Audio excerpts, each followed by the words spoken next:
Hello, this is Jacob Averett. I am doing my Biomechanics Journal Club number 4 entry.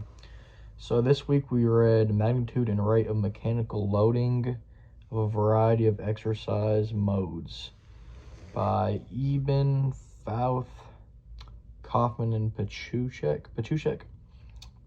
Anyways, so the research question was they took a bunch of different exercises such as walking, jogging, jump squats, step jumps, basically jumping from a tall height onto a platform, and back squats. And they checked to see which produced the greatest magnitude and rate of mechanical loading, and therefore have the highest potential to stimulate bone growth. So basically, the findings were depth jumps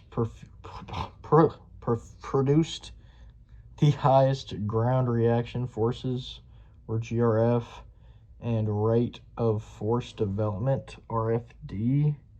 Back squats generated the highest impulse, and jump squats ranked second across all measured variables, and walking and jogging were the lowest in all values. Biomechanics concepts that were used, like I just said, was impulse, which is the mechanical load during the movement that I just learned about, and ground reaction force, or the force exerted by the ground on the body whenever you land, and rate of force development, which is the speed at which the force is produced. So I found it pretty interesting that at first I thought that explosive movements like the jump squats, or even especially depth jumps, would produce the most force, or impulse, but it was actually back squats.